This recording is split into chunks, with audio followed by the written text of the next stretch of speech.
Get ready to take a flamethrower to the official narrative and learn what the elites don't want you to know. You're listening to The Tom Woods Show.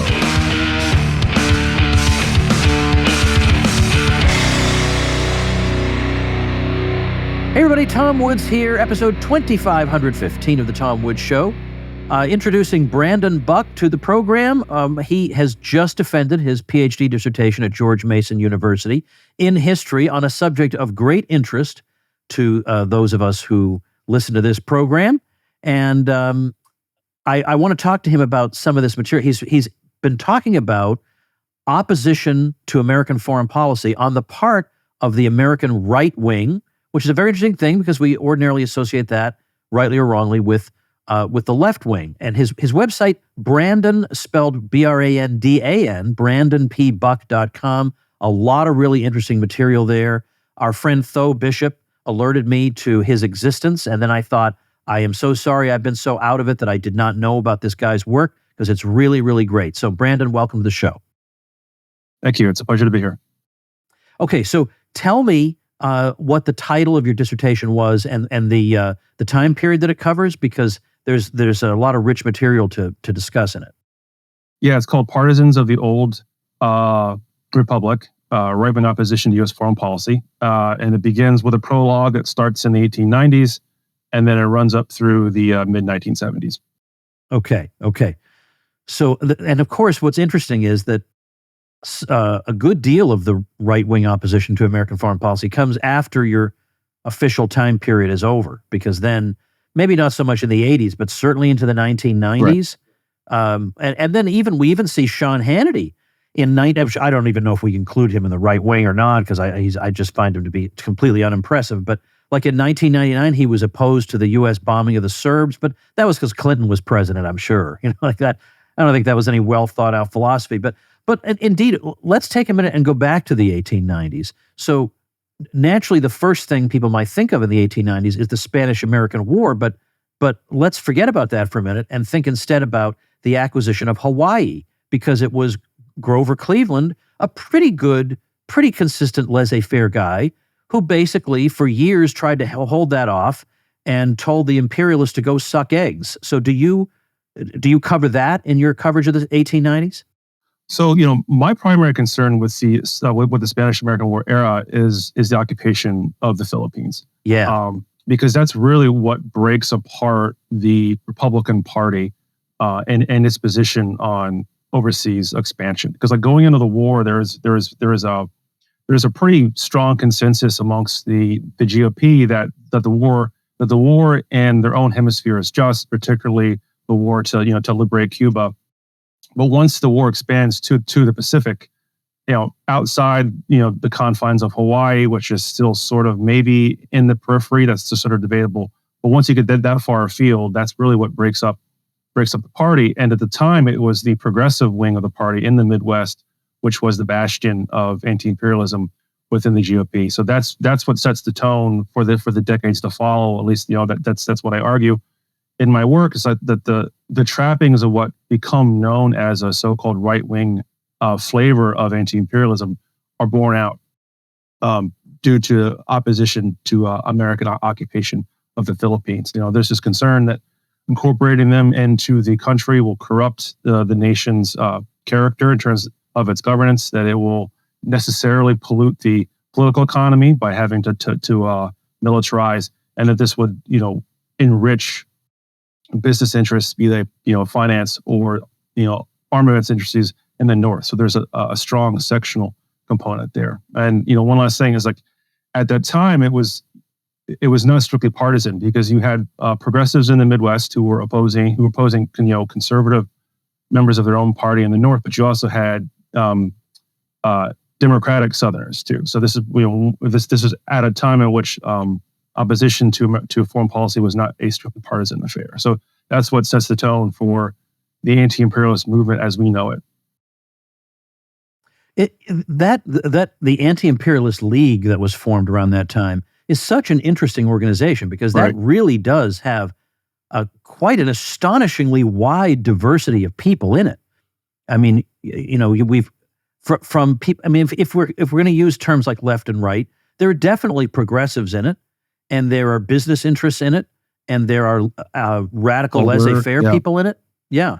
So that's an interesting thing that we haven't really been able to reproduce, even though these days there are people, let's say, on the hard left who do not approve of U.S. foreign policy, and likewise people on the hard right.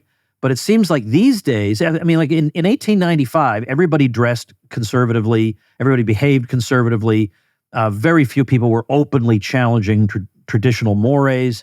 So I think it was a lot easier for those people to say, well, we have our disagreements on other things, but this occupation of the Philippines is just anti-American and we ought to join forces.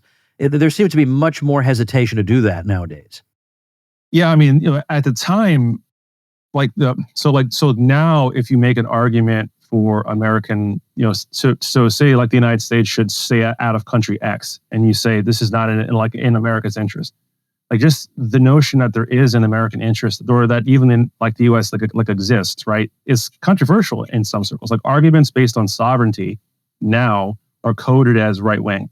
These are coded as conservative, but this wasn't the case in the 1890s. Like you had progressives in the Midwest making arguments, on the issue of sovereignty. Like think like William Borah is a good example of this. He was a Western progressive, and this was of course a argument that was embraced even by people who were hawkish on World War I. People like I think like Henry Cabot Lodge Senior.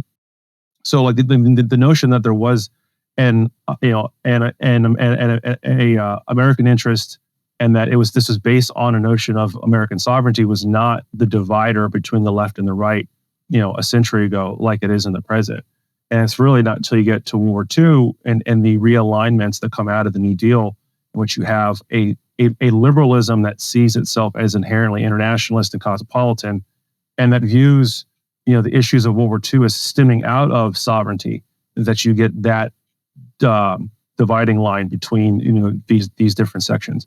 And I was going to say that's an interesting insight. I hadn't thought of that, but that makes perfect sense today to me as you're saying it. And what's interesting is that now we have people who quite self-consciously portray themselves as defenders of democracy, but yet if you were to say something like, well, we want to make sure that the United States reserves its right to act as it wishes and enter or not enter conflicts according to its own opinions, this would be considered like, like for example, when people were doing that at the time of the League of Nations, for example, these days they look back on that as backward and stupid and not internationalist enough. But so I don't know, do they favor democracy or do they not? Because that is democracy. Right.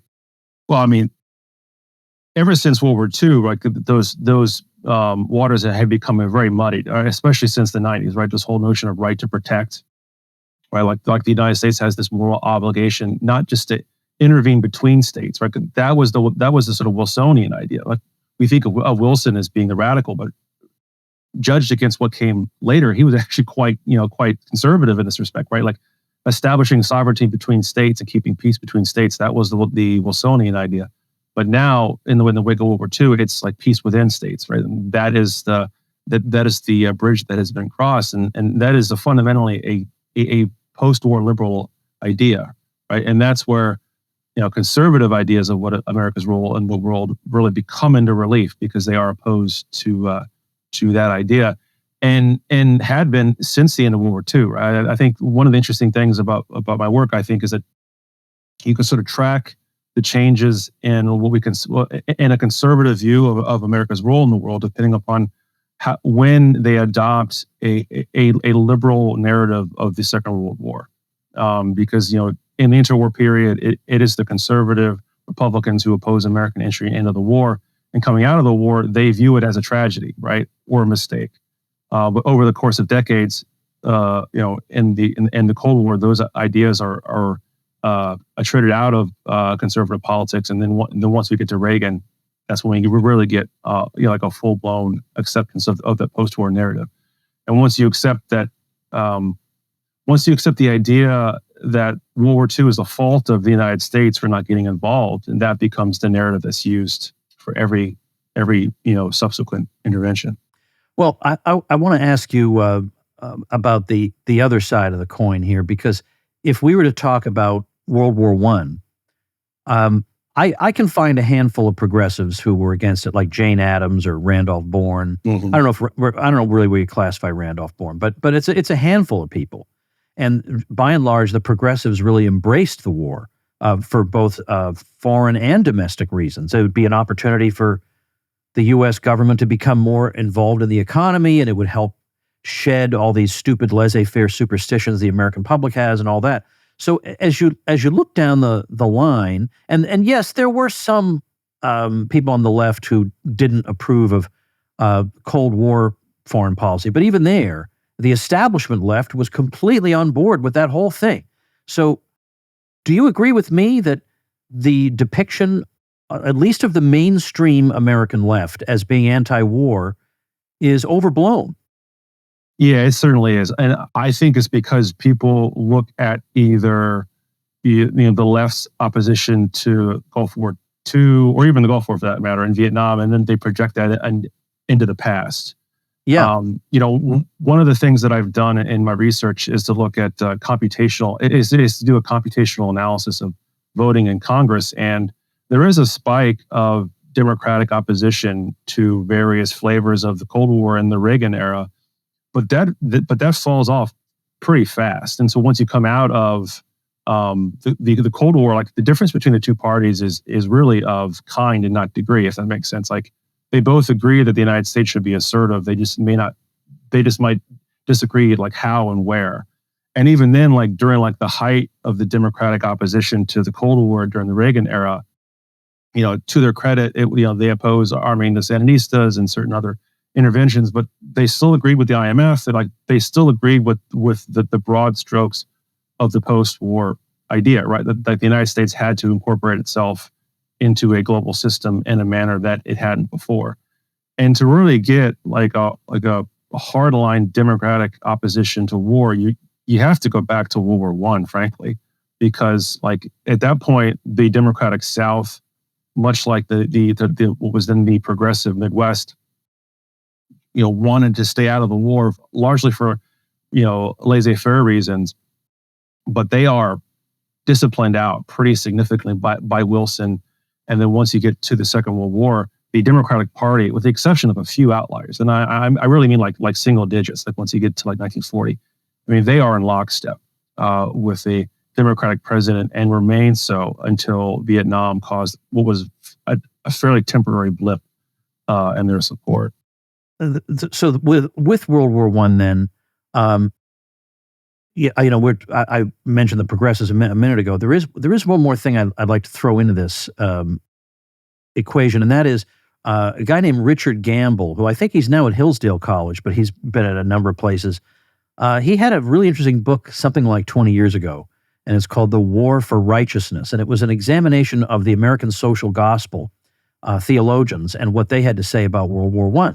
And these are all progressive theologians. Like these are theologians who are very self-consciously trying to horizontalize Christianity, that it makes sin more of a social thing. Like you have inadequate railroad regulation, that's a sin. And okay, well, it turns out that when they wanted to, they could trot out the old Christian categories and apply them to the Kaiser, to the American soldier.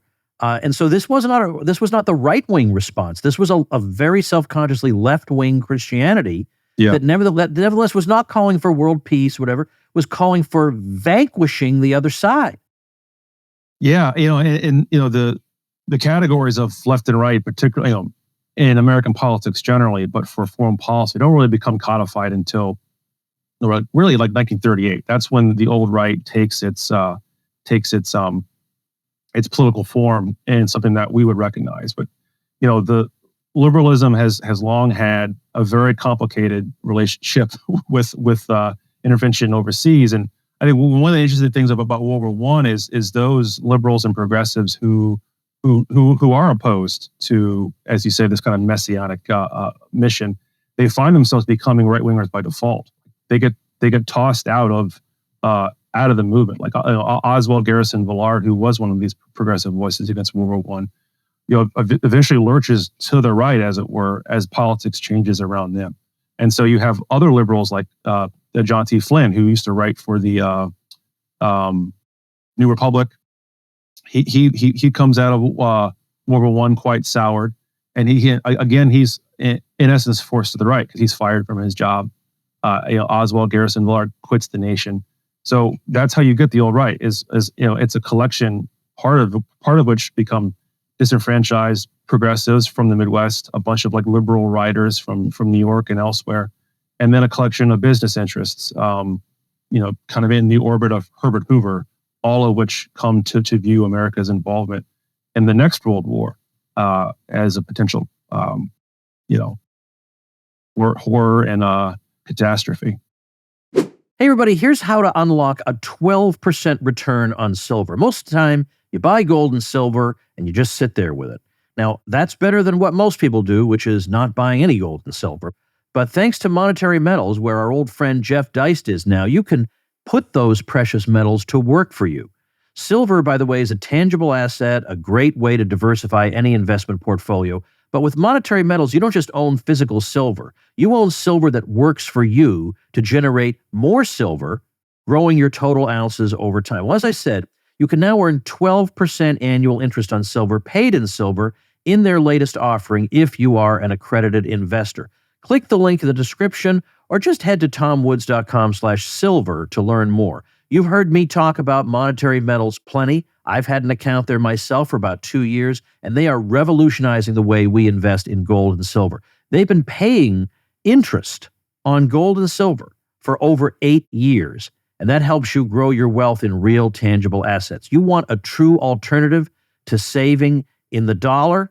Well, you've got it. You can generate a yield on gold and silver with Monetary Metals. Head over to tomwoods.com/silver to find out more. I think the conflict between Woodrow Wilson and Theodore Roosevelt during the years leading up to World War I is quite interesting because Roosevelt was quite eager to get involved, and Wilson eventually got involved, and I don't really think he had to be dragged kicking and screaming into it, but he did eventually get involved. But it was interesting that even then, over 100 years ago, the range of official opinion was so narrow. We either get involved now or we get involved 2 years from now. It's about the range of opinion. So where would these, again, we have to use this term right wing because it is part of your dissertation. Yep. Where do they fit into this? They're neither TR nor Wilson. Yeah. Well, I mean, it's one of the things that I argue is that, the ideas that we consider to be, a right-wing opposition don't fully come into relief until the 30s. So the people who make up the old right at this time during the Great War would be considered anti-war liberals or even progressives, like people like William Borah, who comes into World War I, votes for, albeit reluctantly, and then comes out of it basically radicalized.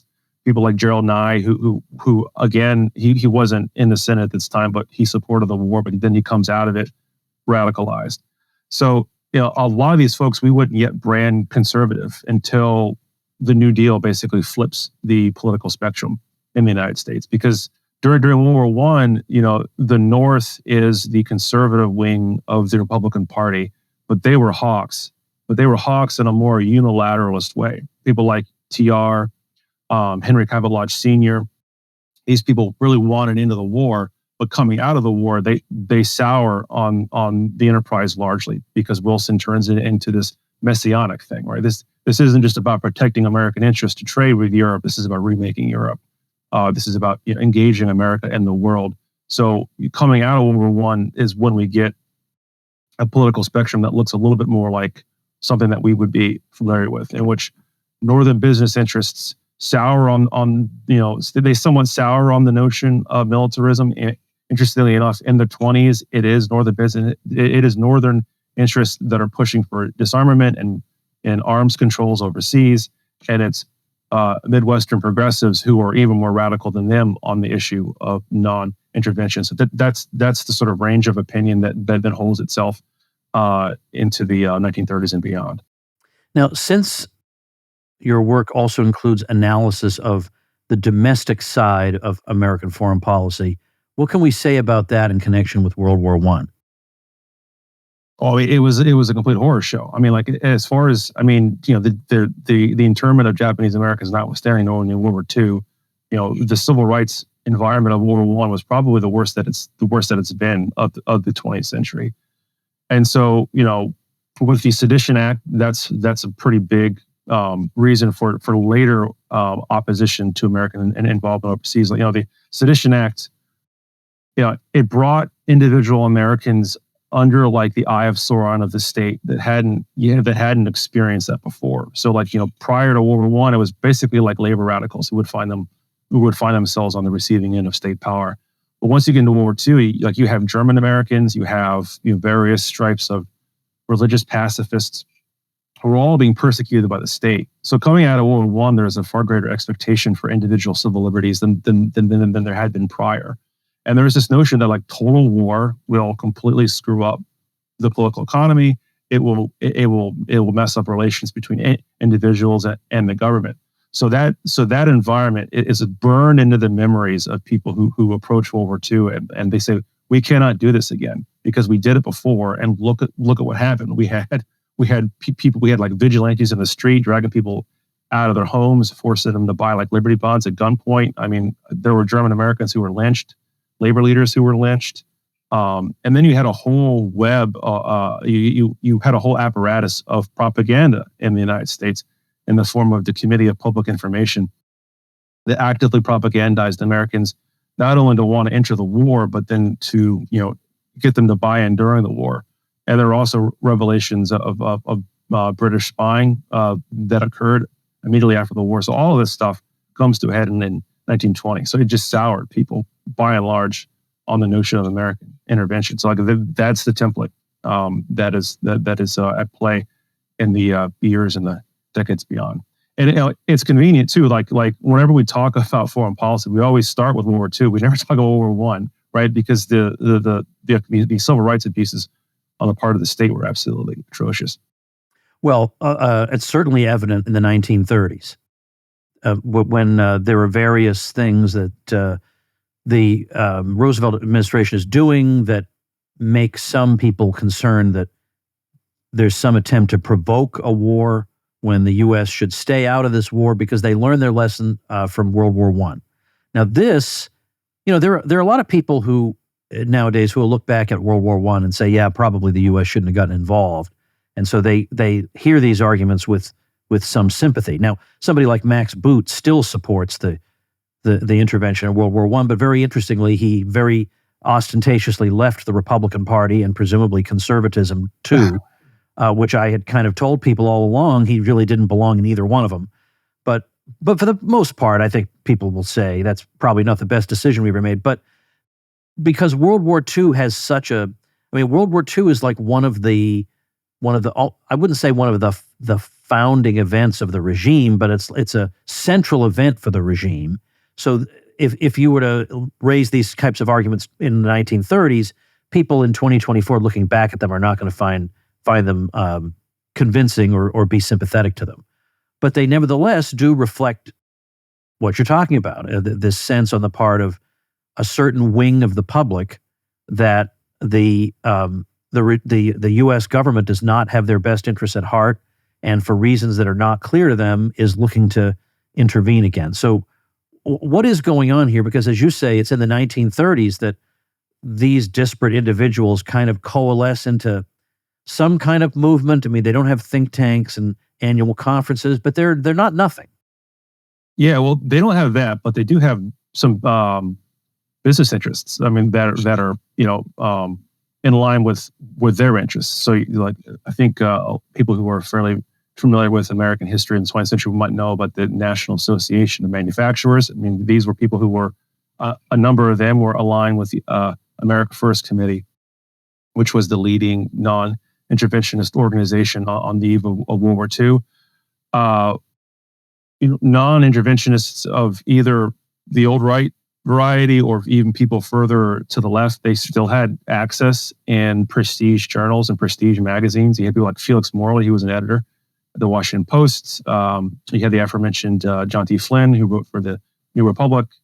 Oswald Garrison Ballard was still writing for The Nation fairly late into the interwar years. So these folks still had access to the mainstream narrative, the mainstream narrative making apparatus within the United States. It's not until America enters the war finally that a lot of these folks get fired.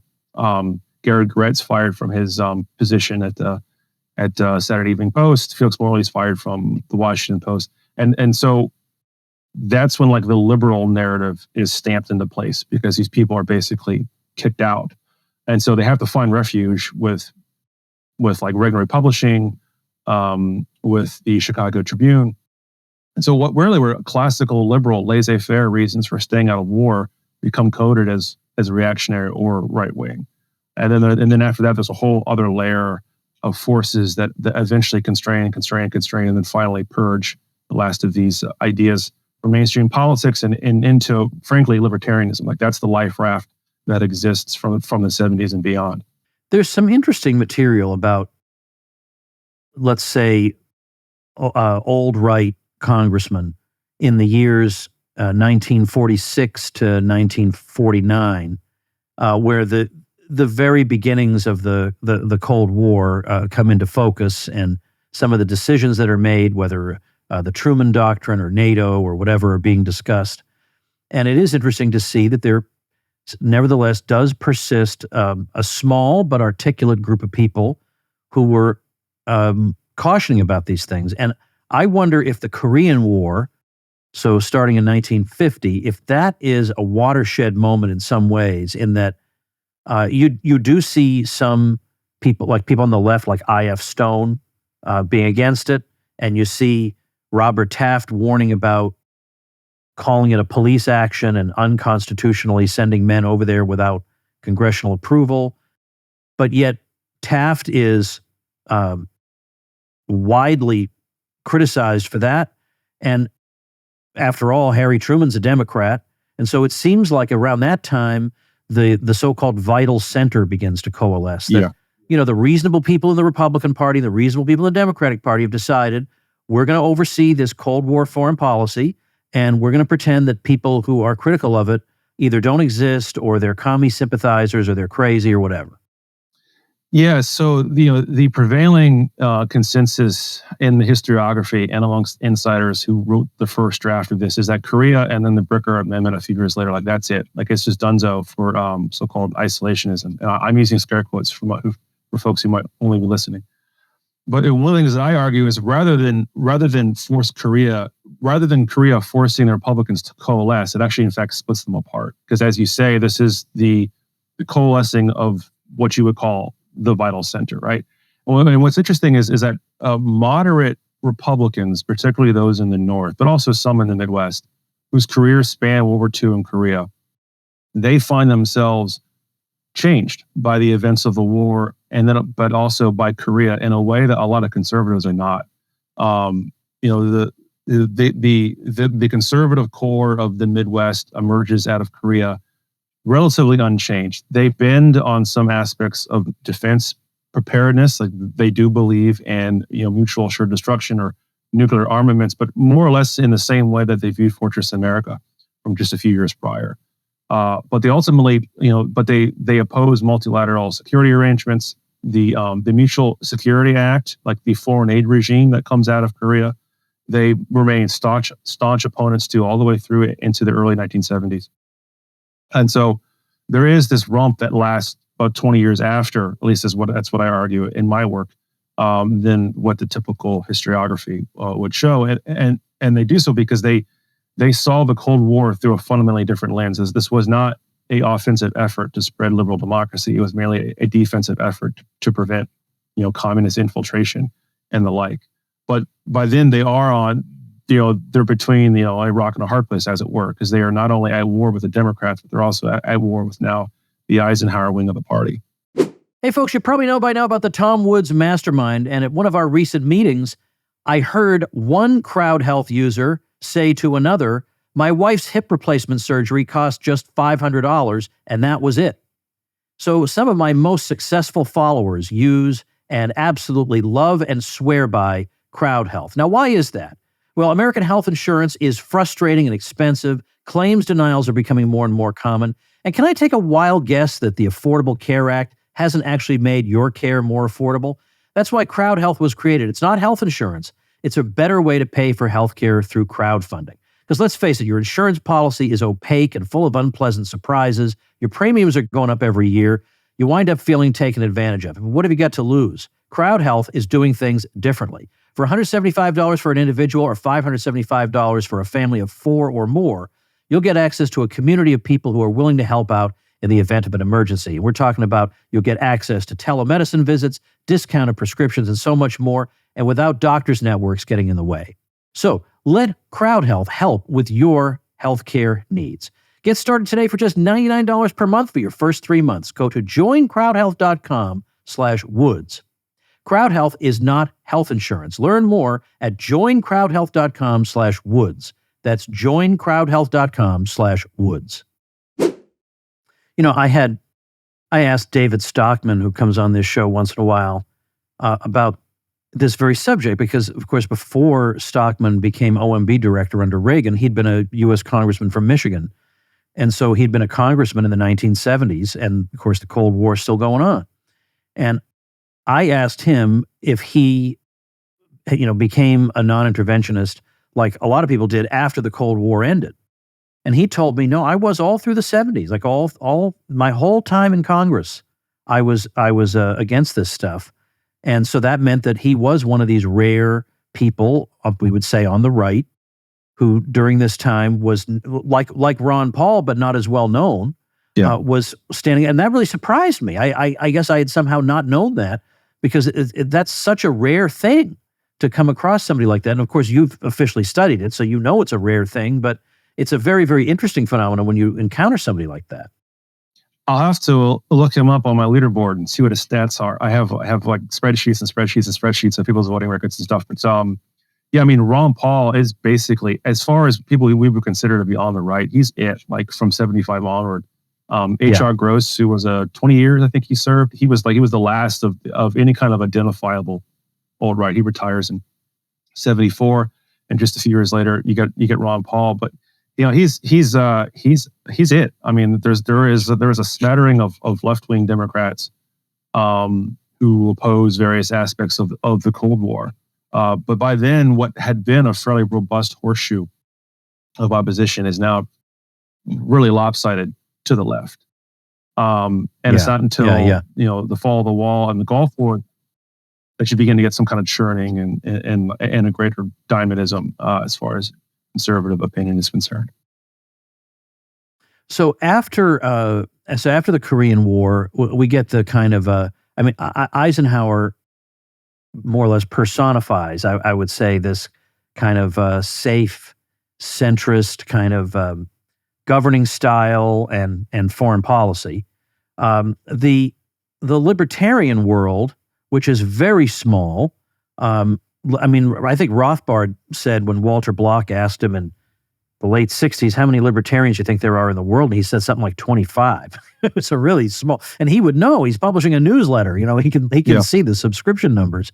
But he was trying to take a consistent laissez-faire position during Vietnam and say, I don't favor government intervention, and I definitely don't favor what the government is doing in South Vietnam. But that was a fairly lonely position. On the other hand, for quite different reasons, evidently the John Birch Society was against the Vietnam War, but that was because they thought that the U.S. was getting entangled in a treaty obligation that it shouldn't have been in, like the Southeast Asia Treaty Organization or something.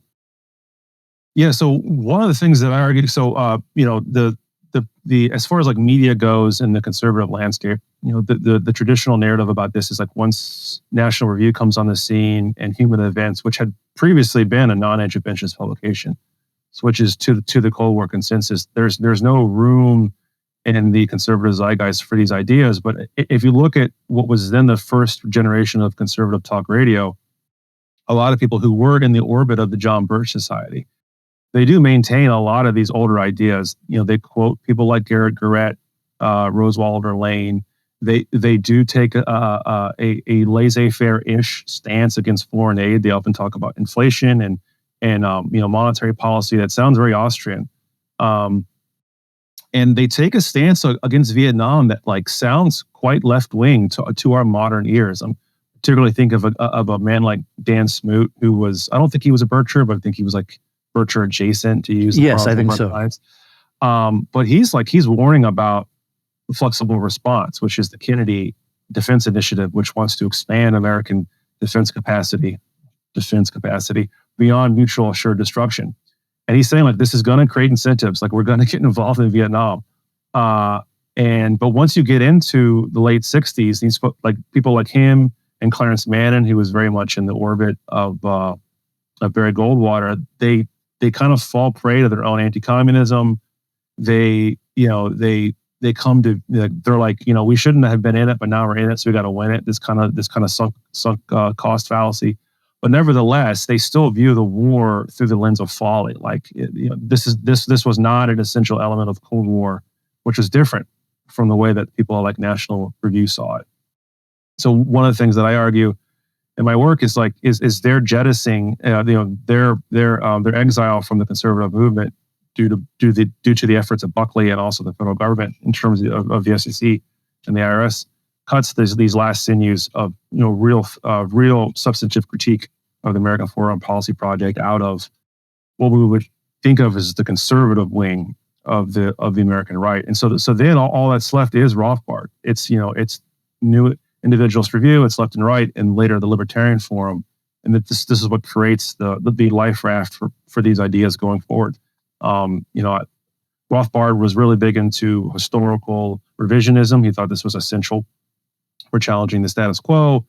Left and Right, and later the Libertarian Forum published a lot of the older speeches, a lot of the older works from the old right, and it's from them that we're able to keep these critiques into the future. I mean, it's interesting. Like, I did most of my research during the height of the COVID regime, and it was outlets like Mises that I was able to get these PDFs of all these old magazines, right? Because they were held in escrow for so long. There's a guy, kind of a peculiar guy named Robert Lefebvre, who was a interesting libertarian, and he had a pamphlet, and now I dug and I can't remember the name of the pamphlet. I could easily get it by looking at one of my books, but it sounded interesting. It was a let's say a libertarian critique of Cold War foreign policy. And when I was first discovering Rothbard and reading all this, I had never heard that there could be a non-left-wing critique of Cold War foreign policy. So I really wanted to read this leaflet that Rothbard referred to. So I wrote to him at UNLV and said, I would really love to read this, and I hate to waste your time. Well, he sent me 2 copies of it in the mail, physical copies. And this thing had disappeared from everywhere. I mean, how are you going to find? It's a tiny little leaflet like this big. And so when I published a book about 15 years ago, it's an anthology of anti-war writing that I co-edited with a friend from Basic Books. It's called "We Who" in my dissertation. So. Oh, thank you very much. I appreciate that. Yeah. Well, I hate the title. I don't know who came up with this terrible title, but it's called "We Who Dared to Say No to War," and it's American anti-war writing from 1812 to now.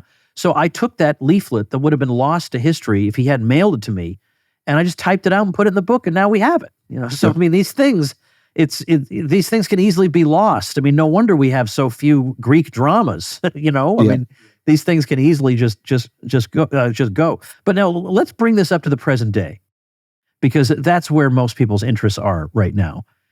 We have this, I think, somewhat enigmatic figure, Donald Trump. In that, and not enigmatic. I mean, I think I know what motivates him. I think he's not an ideological guy. I think he's more of a street corner conservative type of guy who probably wouldn't have thought of himself as a conservative 25, 30 years ago. In fact, people don't remember this, but he did years and years ago, he floated the idea of running for president. He had an exploratory committee and everything, and he decided not to do it. He held at least one event, where basically nobody showed up, and Pat Buchanan made fun of him for it. Because at that time, who could be more different than Playboy Donald Trump and traditional Catholic Pat Buchanan? And then all of a sudden, it's like, oh, Trump is like the heir of Pat Buchanan.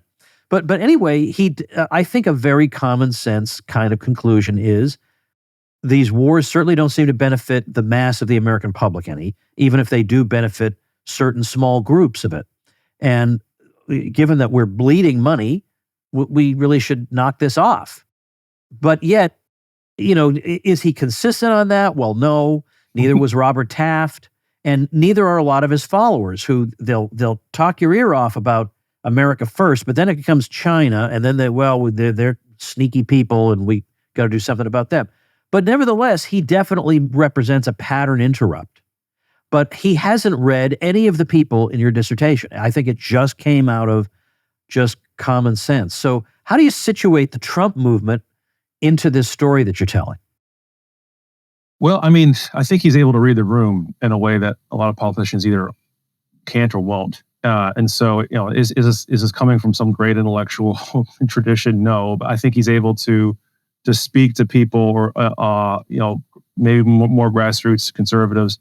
And one of the interesting things is I'm on Twitter. I don't know why, but I am, and so I interact with a lot of people who are not libertarians, who would be considered Trump-y populist conservatives, and a lot of them are veterans.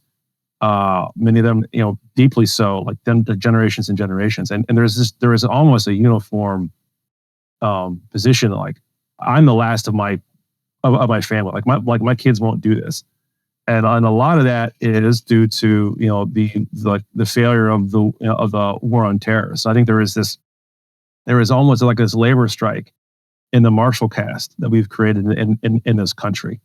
And I think that has fed a lot into the Trump movement. There's some pretty interesting political science research on this that makes the argument that the disparity in casualties in certain counties in the Rust Belt made up the difference for Trump in 2016. Like, if not for the anguish of the global war on terror and the identification of that war with both wings, with both parties and their elite wing, you wouldn't have Trump. So I think that has a lot to do with it. And as far as what comes out of this moment, I mean, obviously it's probably not going to be some hardcore retrenchment like either of us would probably like, but it might be more of an Asia first, flavor of retrenchment, which would not be outside the bounds of historical conservative opinion. I mean, there were a lot of people who were called isolationists who wanted to keep Europe at arm's length during the Cold War, but wanted to maintain some kind of unilateral freedom of maneuver in the Pacific and keep the rest of the world at bay. But I think the difference is what is the purpose of American foreign policy? Is it to serve a fairly narrow set of American interests, or is it to be like the force that props up the global international order or the rule, whatever euphemism we use? And that's a pretty big difference. I mean, obviously I don't want war with China. That would be terrible. But I think that question is one that is up for grabs. And so is what might come out of the Trump movement. It's probably going to be something more of a pivot to Asia under a fairly narrow set of American interests. Well, I think for the sake of the future, the best thing that people like you and me can do is to publicly acknowledge if Trump does something that is more sensible than what the foreign policy establishment would have done, and that's a very low bar, then we acknowledge that, and so that his own base comes to even understands this is not some quirk about Trump, but this is what I should believe. I mean, there are people who are so attached to this guy, it's like, whatever he says, they go along with. And I don't want to encourage that, but as long as that is the situation, then I want to make sure and place a lot of emphasis on the good things that he might do in foreign policy so as to lodge them into these people's brains, so at least their instincts will be, do we really need the following intervention or not? Now, of course, and I don't think we can even get into this now because it would be such a can of worms, but the whole matter of Israel and Gaza and the Palestinians blows the roof off all this, because suddenly America first can mean, well, we also need these wars for Israel, because if we bless Israel, America will be blessed. So that is America first. And then there it all goes. Yeah. I mean, much like you, I imagine my timeline got torn in half after October 7th. Like there was a pretty strong coalescing conservative position on Ukraine, and then that got split in half with Israel. I mean, that is the third rail of U.S. foreign policy. It probably will be for the foreseeable future. But I still think that there are edges around that can be worked on and then pulled and progress sort of be made in our point of view. And one of them is nation building, right? Like, the Middle Eastern nation building project hopefully is dead forever. And that is something that really animated this turn in conservative revolt over the past 20 years. Like, you think about Syria and Trump's ending of Operation Timber Sycamore. I mean, that would not have happened if Hillary was in office. Right? This was her brainchild along with Libya. So progress there.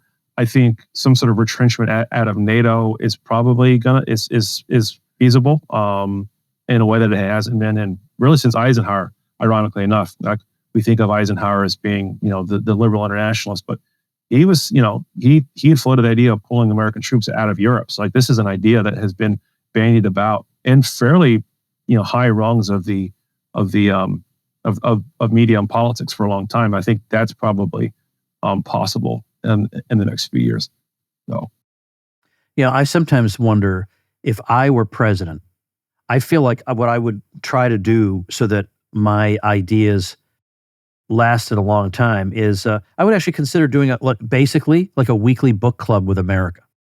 And I'd say, this week we're going to read, or this month we're going to read this book, and then everyone buys it. And we're going to go through, and I'm going to sit down with you, and I'm going to comment on each chapter, and I'll take your feedback or whatever, and we'll have a discussion. But the discussion will basically be me talking. But I would use that bully pulpit like you wouldn't believe. I would let these people know about long forgotten books and unjustly disregarded ideas. I would just love to do that. Like, during COVID, I would have been having every week a panel discussion with Scott Adams, Jay Bhattacharya, Martin Kulldorff, and a bunch of other dissidents every single week, broadcast to the nation. Now, of course, it depends on whether the stations pick it up, but I don't have to worry about that anymore because I have the internet. Yeah. And people would have become aware that there was another way of thinking about this, and they wouldn't have just had to read the newspapers. So I don't know. I would just like, what I'm concerned about, I bring that up because what I'm concerned about is if this movement toward a more realistic foreign policy is to really gain any traction, it can't be forgotten about after the one, let's say oddball like Trump. Oddball in the sense that he's not part of the foreign policy establishment 100%, leaves the scene. Yeah. And I just wish there was some way we could kind of bump into the people's heads. Look, remember this moment because something important just happened. Now, are you going to ultimately take what you've written in your dissertation and make a book out of it? Because that would certainly help. Yeah, that is a plan. I have some more stones that I want to turn over, and some editing and those kinds of things. But yeah, that is the plan. So okay, excellent. Well, I'm going to again reference your website, Brandan, and Brandan again is spelled with only A's. BRANDAN. BrandanPbuck.com is the website. And what's your Twitter handle? It's I think it's Brandan_Buck. Okay. Well, in fact, I was just looking at as I told you before, I was looking at your Twitter feed just so that I would have a sense of, because we haven't met, of where you're coming from if I couldn't tell already. And it is indeed Brandan_Buck. So go ahead and follow him as I am doing. And Brandan, I appreciate this conversation and your work very much. Thank you. Thank you for having me. And thank you, ladies and gentlemen. Make yourself and those you love less vulnerable to the regime, both mentally and physically. Get more forbidden information at tomsfreebooks.com and be sure to subscribe to the show wherever you listen. See you next time.